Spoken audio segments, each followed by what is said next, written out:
বাংলাদেশে ফিরতে চলেছেন শেখ হাসিনা আজ মাসেই, আর এর পিছনে কি সেনাপ্রধান ওয়াকারুজ্জামান রয়েছেন?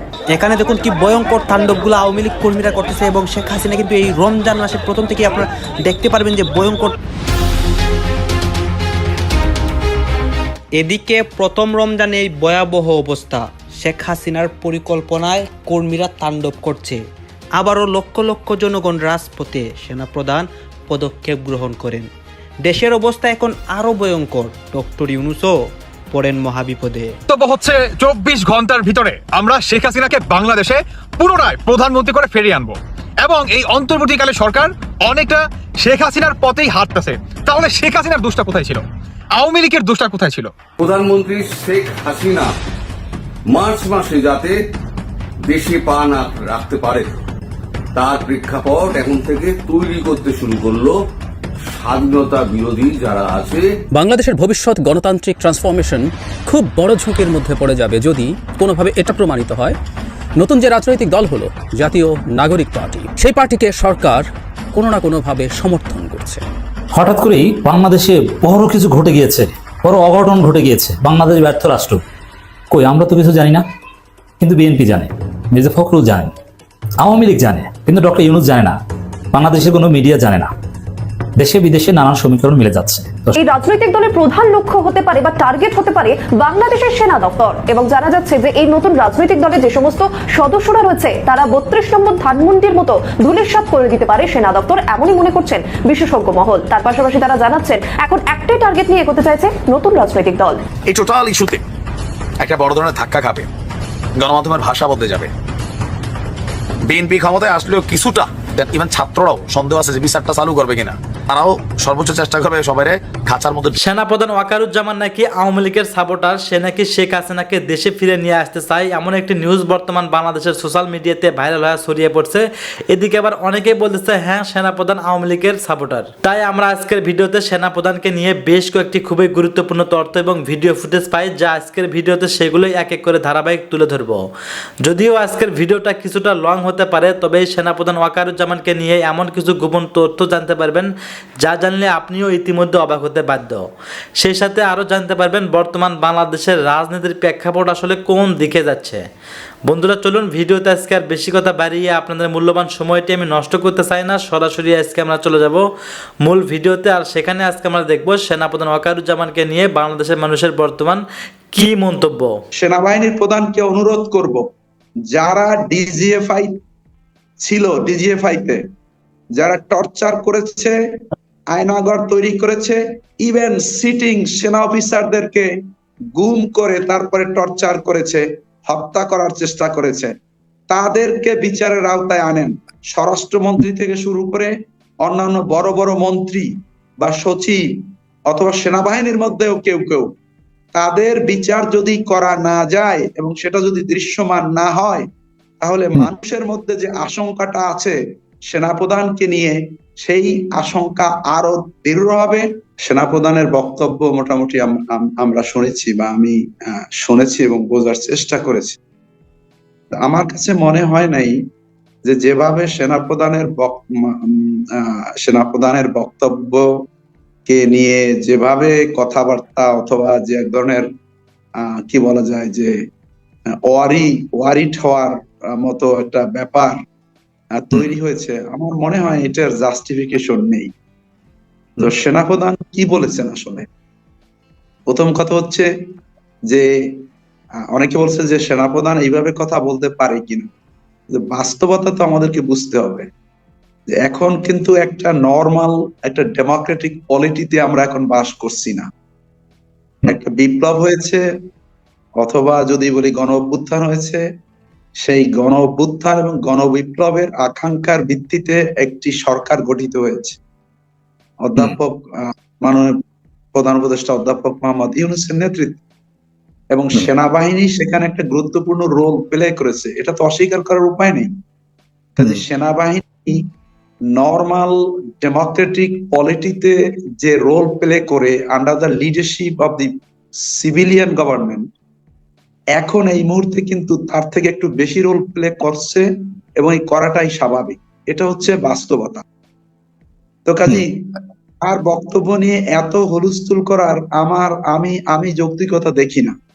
সেনাবাহিনী যেটা যেটা জেলুর ভাই বলছেন যে সেনাবাহিনী প্রধান কি বলছেন, তিনি সতর্ক করছেন। একজন দায়িত্বশীল মানুষ হিসেবে তিনি সতর্ক করতেই পারেন। এবং এখানে একটা দিক আমি বলি যে, যেমন ঢালাও ভাবে এই প্রতিষ্ঠানগুলি সিকিউরিটি ফোর্স, আপনি সেনাবাহিনী, বিমান বাহিনী, নৌবাহিনী অথবা র্যাব বা অন্যান্য, এদের তো সমস্যা ছিল। এদের একটা অংশকে, বিশেষ করে যেটা যেটা টপ টায়ার, সেই অংশটাকে দলবাজ বানিয়েছে, সেই অংশটাকে করাপ্টেড করেছে গত রিজিম। কিন্তু টোটাল ইনস্টিটিউশনকে করাপ্টেড তো করতে পারে নাই। এই জন্য একটা বিষয় খেয়াল রাখা দরকার, 2-4 জন ব্যক্তির জন্য গোটা ইনস্টিটিউশনকে মেলাইন করা, আন্ডারমাইন করা, এটা ইনজাস্টিস এবং দেশের জন্য ক্ষতিকর। এটা কোনো অবস্থাতেই ঠিক হবে না, এটা করা ঠিক হবে না। কারণ আপনি চিন্তা করেন, আজকে যদি বাংলাদেশ কেউ অ্যাটাক করে, কোন রাষ্ট্র যদি অ্যাটাক করে, আমাদের জাতীয় নিরাপত্তার উপরে যদি কোনো হুমকি আসে, তাহলে কারা দাঁড়াবে? আজকে সেনাবাহিনী দাঁড়াবে। সেনাবাহিনীর সাথে জনগণ সাপোর্ট করবে, জনগণ এগিয়ে আসবে। কাজে এখন ঢালাও ভাবে আপনি সেনাবাহিনীকে আন্ডারমাইন করা, মেলাইন করা, তুচ্ছ করা, তাচ্ছিল্য কষা, দোষারোপ করা, এটা একদম উচিত হবে না। সেনাবাহিনীকে বরং সাপোর্ট করতে হবে। কিন্তু এর সাথে সাথে এটাও আমি বলতে চাই যে সেনাবাহিনীর মধ্যে বা অন্যান্য যে সিকিউরিটি ফোর্স গুলি ছিল, ইনক্লুডিং বিডিআর বা বিজিবি অথবা পুলিশ বা এনএসআই, ডিজিএফআই, তাদের মধ্যে যারা অপরাধ করেছে তাদেরকে শাস্তির আওতায় আনা দরকার। আপনি খেয়াল করলে দেখবেন যে সেনাবাহিনীর প্রধানের প্রতি এক ধরনের অনাস্থা কিন্তু বা শঙ্কা অথবা সন্দেহ মানুষের মধ্যে আছে বা তৈরি হয়েছে। তার কারণ কি? তার কারণ হচ্ছে, আমরা যতদূর জানি যে পার্সোনালি জেনারেল ওয়াকারুজ্জামান সাহেব অত্যন্ত ভালো মানুষ, সৎ মানুষ, এবং তিনি শান্তশিষ্ট মানুষ, এবং তার ব্যাপারে আমরা প্রশংসাই। কিন্তু তারপরও তিনি শেখ হাসিনার এবং সেই সময় সেনাপ্রধান হয়েছেন। এটা হল একটা দিক। আর একটা দিক হয়েছে, গত 15 বছরে এইসব রাষ্ট্রীয় প্রতিষ্ঠানের যারা হয়েছেন, ইনক্লুডিং জুডিশিয়ারির চিফ জাস্টিস, সেনাপ্রধান, নৌপ্রধান, বিমান প্রধান, অ্যাডমিনিস্ট্রেশনের যারা আছেন, আমরা এটা দেখেছি যে একটা প্রতিবেশী দেশ এবং বিশেষ করে ভারতের আশীর্বাদ তাদের থাকা লাগছে। এবং সেনাপ্রধান হওয়ার আগে ভারতে গিয়েছে এবং ভারত কনফার্ম করেছে যে তাদের লোক যাতে সেনাপ্রধান হোক, অন্য এরকমের বড় আসীন হতে পারে। তো এইগুলি, এবং এই কারণে জনগণের মধ্যে এখনো এক ধরনের সংশয় আছে যে তাহলে সেনাপ্রধান কি এখনো আওয়ামী লীগের পারপাস না, অথবা ইন্ডিয়ার পারপাস সার্ভ করবেন কিনা, তলে তলে কোনো যোগাযোগ আছে কিনা, এটা অ্যাবসলিউটলি ডাউট। এই ধরনের ডাউট কিন্তু আছে।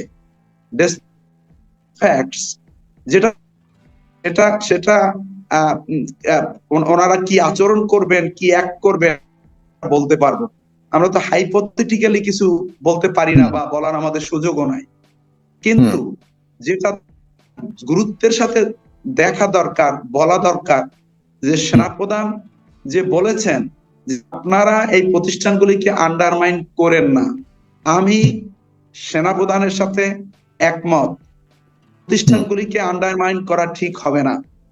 সেনাবাহিনীর 2-4 জন বিপদগ্রস্ত অথবা মিসগাইডেড 2, 4, 5 বা 10 জন যারা থাকুক না কেন, কিন্তু সেনাবাহিনীর অংশ জনগণের পক্ষে ছিল, আন্দোলনের পক্ষে ছিল।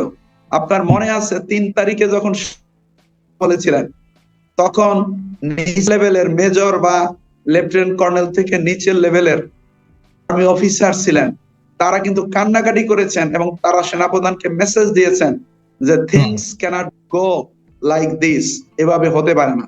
এবং ওখান থেকে কিন্তু সেনাপ্রধান আত্মীয় হওয়ার পরও কিন্তু ওই একটা গান, ওই সম্ভবত আয়ুব বাচ্চু উড়াল দেওয়ার এই একটা কিন্তু আরো বেশি আদালে উড়াল দেবো আকাশে।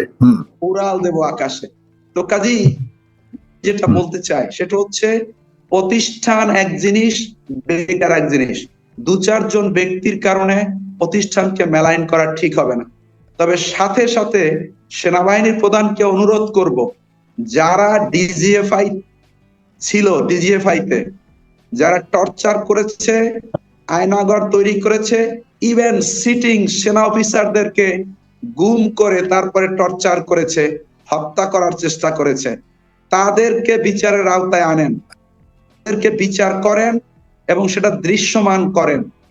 এর বাইরে আরেকটা যেটা আছে, যেটা যেমন সিভিল অ্যাডমিনিস্ট্রেশনে যেটা বলা হয় 6 শতাধিক যারা ছিল ক্যান্টনমেন্টের মধ্যে, তাদেরকে সামহাউ পার করে দেয়া হয়েছে। এখন এই 6 শতাধিকের হয়তো সবাই অপরাধ নাও করতে পারে, ওইভাবে ভয়ে হয়তো কেউ কেউ গেছে, কিন্তু স্পষ্টভাবে যারা অপরাধ করেছে রাজনৈতিকভাবে, স্বরাষ্ট্রমন্ত্রী থেকে শুরু করে অন্যান্য বড় বড় মন্ত্রী বা সচিব অথবা সেনাবাহিনীর মধ্যেও কেউ কেউ, তাদের বিচার যদি করা না যায় এবং সেটা যদি দৃশ্যমান না হয়, তাহলে মানুষের মধ্যে যে আশঙ্কাটা আছে সেনাপ্রধানকে নিয়ে, সেই আশঙ্কা আরো দৃঢ় হবে এবং সেটা এই জাতির জন্য কল্যাণকর হবে না। সেনাপ্রধান জাতিকে ঐক্যবদ্ধ করার ডাক দিয়েছেন। একটা দায়িত্বশীল পদে থেকে সেনাপ্রধান জাতিকে ঐক্যবদ্ধ করার ডাক দিতে পারেন, কারণ জিল্লুর ভাই বলেছেন যে সেনাপ্রধানের কাছে আমাদের থেকে বেশি ইনফরমেশন আছে, তিনি তার সিকিউরিটির ইনফরমেশন আছে, দেশের স্বাধীনতা সার্বভৌমত্বের ব্যাপার নিয়ে ইনফরমেশন আছে, গভর্নেন্সের ব্যাপার নিয়ে তার কাছে ইনফরমেশন আছে। তো কাজেই তিনি এরকমের যে দিতে পারেন, এবং এই ঐক্যের ডাক আমরা সিভিল সোসাইটির মানুষ হিসেবে আমরা কোনো দল করি না, আমরাও দিতে চাই। কারণ রাজনৈতিক দলগুলি যদি হানাহানি করে, কাটাকাটি করে, মারামারি করে, তাহলে যে অন্য যে শক্তি, তৃতীয় পক্ষ, তারা কিন্তু সহজেই নাক গলানোর সুযোগ পায়। কোনো ফ্যামিলির মধ্যে ভাই ভাই যদি মারামারি করে, তাহলে তৃতীয় পক্ষ কিন্তু সুযোগ পায়। তো কাজেই সেই সুযোগটা দেওয়া কিন্তু ঠিক হবে না। আর একটা কথা আমি এখানে বলি, সেটা হচ্ছে যে সেনাপ্রধানের যে বডি ল্যাঙ্গুয়েজ, বা উনি ডক্টর মোহাম্মদ ইউনূস বলছেন, দেখেন এটা কালচারের বিষয়। যেটা যেটা যেটা জিল্লুর ভাই, যে আমরা মার্কিন প্রেসিডেন্ট সিম্পলি বলে, অথবা আপনি ইউকের প্রাইম মিনিস্টারকে মিস্টার, বা কানাডার prime minister mister prime minister বলি। এখন আমরা হয়েছে কি আর কি, যে আমাদের এই মাননীয় সম্মানিত ইউর এক্সেলেন্সি অমুক তমুক এগুলি বিশেষ দিতে দিতে এখন এগুলি না শুনলে আমাদের মনে হয় যেন আমরা একটু অসম্মান করে ফেললাম। তো তারপরও যদি বলতেন যে মাননীয় প্রধান উপদেষ্টা একটু ভালো হতো, বাট এটা এটা এটা সিরিয়াস ইস্যু না, এটাকে আমি খুব সিরিয়াসলি দেখছি না। আর এরপরে যে কথাটা, সেটা হচ্ছে যে আপনি যেটা বলছেন আসবে কিনা, রাষ্ট্রবিজ্ঞানের ছাত্র হিসেবে এই মুহূর্তে বাংলাদেশের সেনা শাসন সম্ভাবনা দেখি না। তবে হ্যাঁ, চেঞ্জ হতে পারে, কারণ একাডেমিক্যালি বলা হয় যে when democratic institutions military find a fertile ground for intervention.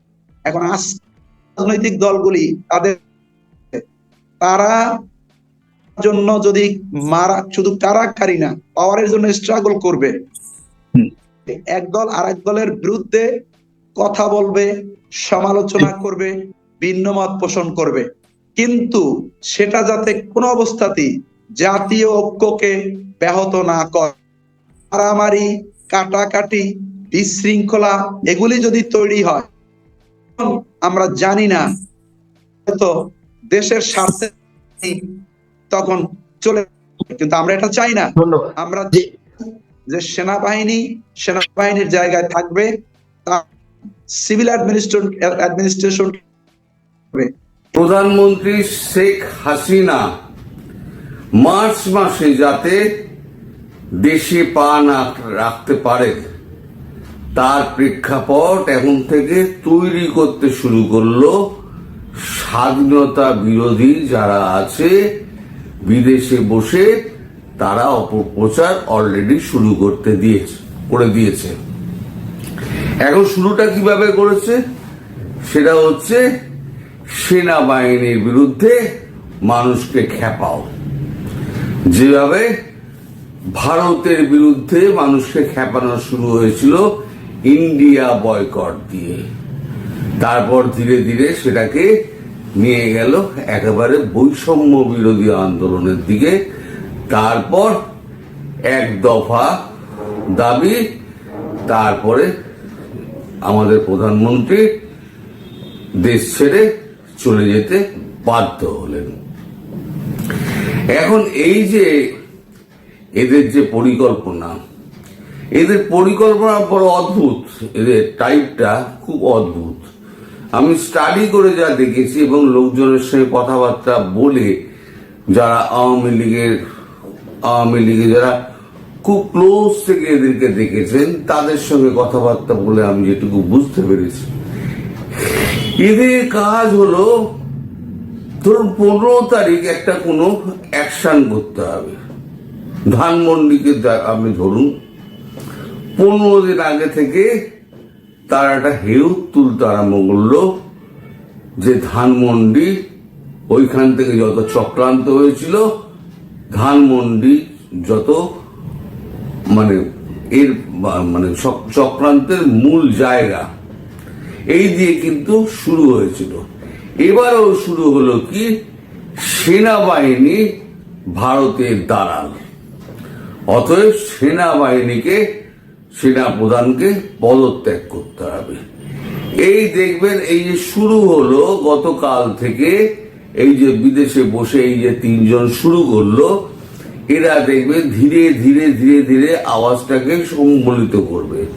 আর এদের যারা ফলোয়ার আছে তারা ঘটনার বিচার করে না, কোনটা ভালো কোনটা মন্দ নিজস্ব বুদ্ধি প্রয়োগ করে না, তারা শুনে ওই পীর 3 জনের কথা। এই পীর 3 জন এই 10 দিন কি 12 দিন ধরে এদেরকে সমস্ত তাকিয়ে রেখে দেবে। তারপর হয়তো 10 কি 15 তারিখ নাগাদ এরা 14 তারিখে আন্দোলনের একটা ডাক দেবে, সবাই পথে নামো, একেবারে গিয়ে সেনাবাহিনীর দপ্তর দখল করো। ঠিক এটাই করতে চাইছে। এবার জনতা হুড় করে ওদের ডাকে নেমে আসবে, যেটা ধানমন্ডির ক্ষেত্রে হয়েছিল। আর এরা 3 জনে বসে ওখানে বিদেশ থেকে কোঅর্ডিনেট করবে পুরো ব্যাপারটা। এইটা এখন করে এখন দেশের মানুষের একটা জীবন জীবিকা বিপর্যস্ত করে ছেড়ে দেবে, এমন একটা অবস্থা সৃষ্টি করবে যাতে এই দেশটা, বাংলাদেশটা অস্থির পরিস্থিতি এবং সর্বত্র ত্রাসের সৃষ্টি হয়। তাহলে কি হবে? এই যে অস্থির পরিস্থিতি যদি সৃষ্টি হয়ে যায়, বাংলাদেশ সেনাবাহিনীর সঙ্গে সাধারণ মানুষের যদি একটা রক্তক্ষয়ী সংগ্রাম শুরু হয়ে যায়, তখন কি হবে? শেখ হাসিনা প্রধানমন্ত্রী, তিনি দেশে পা রাখতে পারবেন না, সেটা এরা খুব ভালো করে জানে। এছাড়া আর একটা পরিকল্পনা, যেটা ISI এর সঙ্গে চক্রান্ত যেটা হয়েছে, এই যে আপনাদের নিশ্চয়ই মনে আছে যে বিদেশ থেকে প্রচুর বিস্ফোরক আনা হয়েছিল, RDX এবং ডিটোনেটর প্রচুর আনা হয়েছিল। সেটা আনা হয়েছিল মণিপুর, মিজোরামে, ওখানে পাচার করবে ভারতবর্ষকে অস্থির করার জন্য। এখন আমাদের সীমান্ত এত টাইট করে দেওয়া হয়েছে, একটা মাছিও বলতে পারবে না। ফলে ওইগুলো কিন্তু ঘরে রয়ে গেছে, যেগুলো আনচেকড অবস্থায় যেগুলো ঢুকেছিল। এখন ISI এর একটা দল আছে এবং LET লস্করে তৈবার একটা দল রয়েছে আপনার কক্সবাজারে। তারা রোহিঙ্গা এবং জামাতি, হিজবুতি, তাদেরকে একটা টিম তৈরি করেছে। টিম তৈরি করে কি করে বিস্ফোরক করা যায়, লো ইন্টেন্সিটি, হাই ইন্টেন্সিটি বিস্ফোরক কি করে তৈরি করা যায়, তার এখন সমস্ত এগুলো শেখাচ্ছে। কি করে করতে হয় সেগুলো শেখাচ্ছে।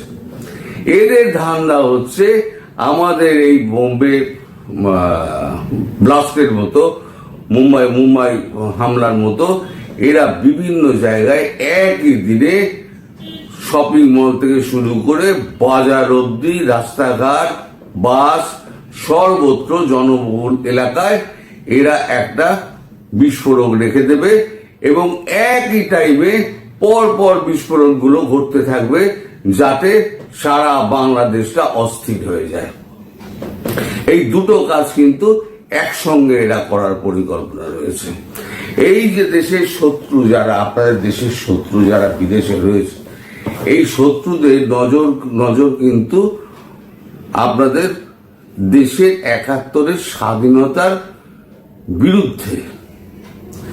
আর ৭১-এর স্বাধীনতার বিরুদ্ধে যে এই যে তিনজন আছে, এই তিনজনকে ভাষা জুগিয়েছে তো স্বাধীনতা, বঙ্গবন্ধু। এই তিনজন যখন মায়ের পেট থেকে যখন জন্মেছিলেন, যখন প্রথম মা বলে ডেকেছিল, সেই ভাষাটা জুগিয়েছিলেন কিন্তু বঙ্গবন্ধু। দেশের সমস্ত সম্পত্তি ধ্বংস করে গেল, গাছ গাছালি, রাস্তাঘাট, সেতু, পদ্মা ব্রিজ সব ধ্বংস করে ফেল। আকাশে বাতাসে কিন্তু রয়ে যাবে আওয়ামী লীগ। মানুষের চেতনাকে ধ্বংস করবে কি করে? আওয়ামী লীগের চেতনা নিয়ে ধারণ করে মানুষ বেঁচে আছে, তাকে তুমি নষ্ট করবে কি করে? আওয়ামী লীগের সদস্যরা আজকে হয়তো বিভিন্ন জায়গায় তারা লুকিয়ে রয়েছেন, তারা সামনে আসতে পারছেন না। কালকে আমি নিজু মজুমদারের ভিডিওটা যখন করেছি, অনেকে বলেছেন পুরনো ভিডিও হলেও, পুরনো ভিডিও যদি হয়ও, এখন সেটা ভীষণ তাৎপর্যপূর্ণ, এই সময়ের ভিত্তিতে তাৎপর্যপূর্ণ বলে ওই ভিডিওটা আমি কালকে আপলোড করেছিলাম যে আপনারা এক হন, আপনারা সব সমবেত হন, যেটা আমি বারবার আমার ভিডিওতে বলে আসি। এদেরকে টাইট মারার একটাই উপায়, সেটা হচ্ছে এদের বিরুদ্ধে রুখে দাঁড়াতে হবে। আর ভারতবর্ষের চোখ কিন্তু পড়ে গিয়েছে এই তিনজনের ওপরে। আপনারা জানেন না, ভারতবর্ষ সিআইএ এবং মোসাদ, ইসরায়েলের মোসাদ, এরা কিন্তু কোনো শত্রুকে কখনো ক্ষমা করে না। আমি ভারতবর্ষের এক শত্রুর কথা আপনাদের বলছি, তিনি কিভাবে মারা গিয়েছিলেন। আমাদের একজন অ্যাসেট ছিলেন, একজন র এজেন্ট ছিলেন, তার নাম খুব সম্ভবত রবীন্দ্রন। তার কাজ ছিল আইএসআই এর সঙ্গে, আইএসআই এর গোপন জিনিসপত্র জোগাড় টোগাড় করা এবং আইএসআই অ্যাসেটের সঙ্গে সম্পর্ক, বন্ধুত্ব তৈরি করে তার কাছ থেকে খবর নেওয়া। এই করতে করতে আইএসআই করেছিল কি, তাকে তাদের অ্যাসেট করে নিয়েছিল। এবার রবীন্দ্রন হলো কি, রবীন্দ্রন ডাবল এজেন্ট হয়ে গেল। সে ভারতের মাল যেমন পাকিস্তানে পাচার করলো, পাকিস্তানের মাল ভারতে পাচার করলো। এইটা যখন ধরা পড়লো, তখন বাঁশ ছয়ে কেটে গেছে ভারতের, তখন অনেক গোপন তথ্য তখন পাকিস্তানের হাতে চলে গেছে। এটা যখন রবীন্দ্রন বুঝতে পারলো, তখন রবীন্দ্রন দেশ ছেড়ে পালিয়ে গেল আইএসআই এর সাহায্যে। এবার লোকটাকে তো ধরা যাচ্ছে না। মানে আমি রায়ের কাজকর্ম সম্পর্কে আপনাকে বলছি, এটা ধরা যাচ্ছে না। তখন ওরা কি করলো, এই লোকটার না মদের দোষ আছে, না মহিলাদের দোষ আছে, না বন্ধু বান্ধব ছিল, সে বাইরে বেরোতো না এবং বিশেষ কাজ ছাড়া সে কোথাও যেতও না। তার একটিমাত্র কাজ ছিল, সে ঘরের মধ্যে একটা বিদেশে একটা জায়গায় চুপ করে বসে থাকতো এবং তাকে মারা খুব মুশকিল হয়ে গেছিল, কিন্তু তাকে মেরে দিয়েছিল কিন্তু রয়ের এজেন্টরা। কি করে মেরেছিল জানেন? তিনি একটা বিশেষ ধরনের পেস্ট ব্যবহার করতেন একটা কোম্পানি, সেই পেস্ট একটা নকল পেস্ট, তার যখন ওই ওয়াশ করতে আসে যে লোকজন, তাদেরকে ফিট করে তার বাথরুম যখন ওয়াশিং হচ্ছে তখন তার বাথরুমে পেস্টটাকে ঠিক যে অবস্থায় যতটা পেস্ট বেরিয়েছিল ওইটুকু বাদ দিয়ে, মানে যে অবস্থায় টিউব ছিল পূর্বের ওই টিউবের যে অংশ ছিল সেই টিউবের অংশের মতো একই পেস্ট বিষ মাখানো অ্যাসিড ওখানে রেখে দিয়ে চলে এসছে। পরের দিন সকালবেলা যখন দাঁত ব্রাশ করতে করতে তিনি লুটিয়ে পড়েন এবং মারা যান। পরে যখন দেখা যায় পোস্টমর্টম করে তার ম্যাসিভ হার্ট অ্যাটাক হয়েছে। এইভাবে কিন্তু কাজ করে মোসাদের কাজকর্ম, কিন্তু আরো ভয়ঙ্কর। তো যাই হোক, এদের কিন্তু ওপরে কিন্তু নজর পড়ে গেছে ভারতবর্ষের।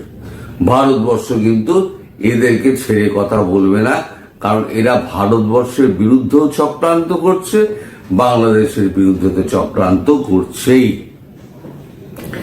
এবার একটা আসি আপনার উল্টো দিকে। আপনারা সবাই দেখেছেন এবং শুনেছেন, কাগজেও বেরিয়ে গেছে যে ট্রাম্পের সঙ্গে জেলেনস্কির একটা বাকযুদ্ধ হচ্ছে। এই প্রসঙ্গ কেন এলাম আপনি একটু পরে বুঝতে পারবেন। এটা বাকযুদ্ধ হচ্ছে।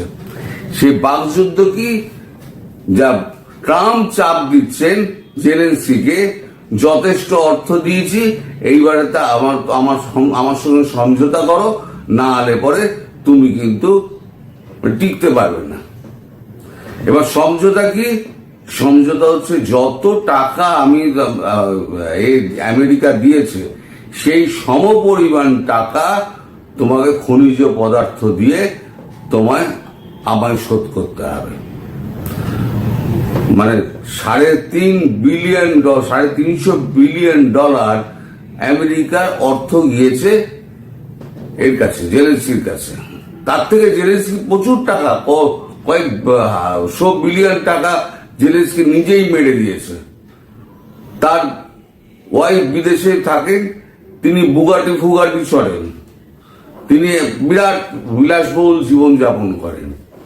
এবার জেলেনস্কিকে এই সমস্ত চাপ দেওয়া হচ্ছে। তার একটা ছোট ভিডিও আমার কাছে আছে, আমি ভিডিওটা প্লে করছি। দেখুন যে একটা প্রেসিডেন্টের সঙ্গে আর একটা প্রেসিডেন্ট কি ব্যবহার করছে।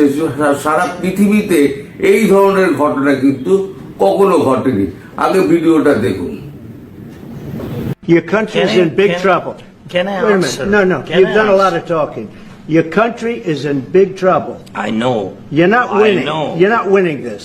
I You have a damn good chance of we are coming out staying, okay because of Mr. us. President, we are staying in our country, staying strong from the very beginning of the war. We've been alone, and we are thankful. I said thanks You haven't in been this alone. cabinet, You and haven't not been only alone. in this cabinet. We gave you, through I this said stupid thank president, $350 billion. You voted we gave for you your military president. equipment, You and you voted men for are your brave, president. but they had to use our military. What about if you didn't have You our invited military me. equipment, You invited if me you to didn't speak. have our military equipment, this war would have been over in 2 weeks. এই ভিডিওর অবতারণা করলাম কেন? তার পেছনে তার logic আছে। হঠাৎ আমি বাংলাদেশ করতে করতে আমি কেন জেলেনস্কি আর ট্রাম্পের ব্যাপারে চলে গেলাম? আমার কথা হচ্ছে, ট্রাম্প যেখানে যেখানে অর্থ বাইডেন প্রশাসন দিয়েছিল, সেই অর্থ ট্রাম্প কি করে তুলে আনবেন, ট্রাম্প এখন সেই পথ খুঁজছেন। এবার বাংলাদেশে 29 মিলিয়ন টাকা বাংলাদেশে ঢুকেছে, ইউএসএইড এর টাকা। এছাড়া তো আরো টাকা ঢুকেছে।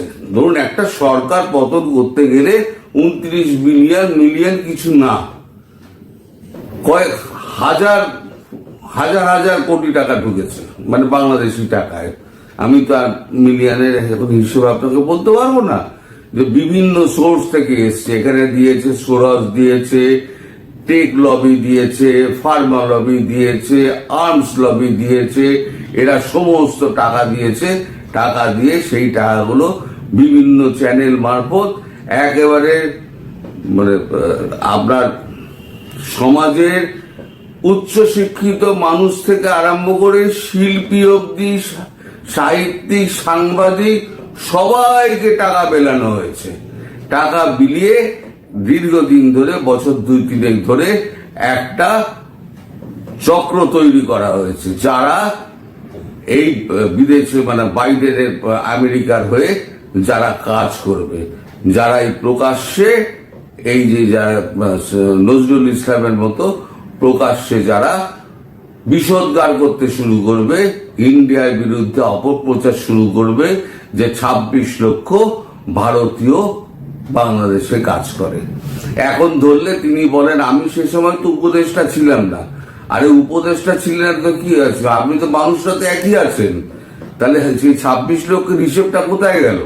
তার মানে মানুষকে এরা ভুল বুঝিয়েছিল, ভুল বুঝিয়ে মানুষকে রাস্তায় নামিয়ে আজকে মানুষ তার ফল ভোগ করছেন। আপনারা এদের ফাঁদে কেউ পা দেবেন না। আজকে এই জেলেনস্কির ওপরে ট্রাম্প যে চেপে বসে আছে, এখন যদি ইউনুসের ওপরে এই চাপটা দেয় যে আপনি আমার দেশের 29 মিলিয়ন টাকা যেটা ইউএস এইড থেকে গিয়েছিল সরকারি টাকা, সেই টাকা আমায় ফেরত দিন, আর বাকি টাকা যদি ফেরত না দিতে পারেন, যে পাওনা টাকা আমার ফেরত দিতে না পারেন, তাহলে পরে আপনি এক কাজ করুন, আপনি পদত্যাগ করুন, আমরা কি করে টাকা তুলতে হয় আমরা বুঝে নেব। ইউনুস তখন কি করবেন? আর এই যে গ্যাং যত বসে আছে না, আমেরিকায় বসে আছে আর ফ্রান্সে বসে আছে, ম্যাক্রনের কাছে অলরেডি খবর চলে গিয়েছে এবং ট্রাম্পের কাছেও সমস্ত খবর ডিটেলস চলে গিয়েছে। তারা কিন্তু ভারতে তো আনা যাবে না। এই সরকার পরিবর্তন হলে এখন তারা ওখানে জেলে থাকবে, সরকার পরিবর্তন হলে তাদের এক্সট্রাডিশন করা হবে। সুতরাং এখন আপনারা একটু সাবধান হন। এই মার্চ মাসের 23 তারিখের আগে পরে প্রধানমন্ত্রী শেখ হাসিনার ভারতে যাওয়ার কথা, দেশে যাওয়ার কথা। তার আগে এই প্রেক্ষাপট যাতে তৈরি না করতে পারে, আপনারা কেউ বিভ্রান্ত হবেন না, সবাই এক থাকুন। এদের কর্মকাণ্ডকে আপনারা সফল হতে দেবেন না। আপনাদের এরা যেটা আছে, এরা স্বাধীনতা বিরোধী, এরা হচ্ছে রাজাকারের বাচ্চা। এই রাজাকারের বাচ্চাদের আপনাদের পৃথিবীর বুকে এদের শ্বাস নেওয়ার অধিকার নেই। এরা স্বাধীনতার বিরোধী। যারা আজকে বাংলা ভাষায় কথা বলছে, সেই ভাষা জুগিয়েছেন যিনি, আজ তাকেই অস্বীকার করেন, তার বাড়ি ঘরদোর ভেঙে দেন, তাকে এখন পাকিস্তানের দালাল, ভারতের দালাল বলে তাদেরকে ব্যাখ্যা দেওয়া হয়, আখ্যা দেওয়া হয়। তো আমি আর এর বেশি কিছু বলবো না। আপনারা সবাই বুদ্ধিমান, সবাই বিবেচক, সবাই পরিস্থিতিটা বোঝেন। সুতরাং আপনারা সমস্ত পরিস্থিতি বিচার করে আপনারা এটা দেখে রাখুন যে এরা যেটা করছে সেটা সফল হতে দেবেন না। আর মার্চ মাসে যাতে প্রধানমন্ত্রী দেশে ফিরে আসতে পারেন, তার জন্য এদের সমস্ত ধন্যবাদ প্রিয় দর্শকবৃন্দু, আমাদের ফুল ভিডিওটি দেখার জন্য আপনাকে জানাই অসংখ্য ধন্যবাদ। তো বন্ধুরা, আজকের ভিডিওটি দেখে আপনারা কিন্তু বুঝতেই পারছেন সেনাপ্রধান ওয়াকারুজ্জামানকে নিয়ে বেশ কয়েকটি আপনারা গুঞ্জন এবং কথা শুনতে পেয়েছেন। এই সমস্ত বিষয় নিয়ে আপনাদের কি মন্তব্য অবশ্যই সেটা কমেন্ট বক্সে কমেন্ট করতে ভুলবেন না। আর হ্যাঁ, এমন নিত্য নতুন আপডেট খবর সবার আগে পেতে চাইলে এখনই আমাদের এই পিচ্চি সাকিব ইউটিউব চ্যানেলটি সাবস্ক্রাইব করতে হবে। তো বন্ধুরা, শুধু তাই না, সেই সাথে আজকের ভিডিওটি দেখার পরে আপনাদের যদি মনের মাঝে কোনো প্রশ্ন থেকে থাকে সেটা অবশ্যই কমেন্ট বক্সে কমেন্ট করবেন। আমরা পরবর্তী ভিডিওর মাধ্যমে সেই কমেন্টের রিপ্লাই দেওয়ার চেষ্টা করব। আর এমন নিত্য নতুন আপডেট খবর সবার আগে পেতে চাইলে এখনই কিন্তু আমাদের এই ছোট্ট ইউটিউব চ্যানেলটি সাবস্ক্রাইব করতে হবে মাস্ট। ধন্যবাদ।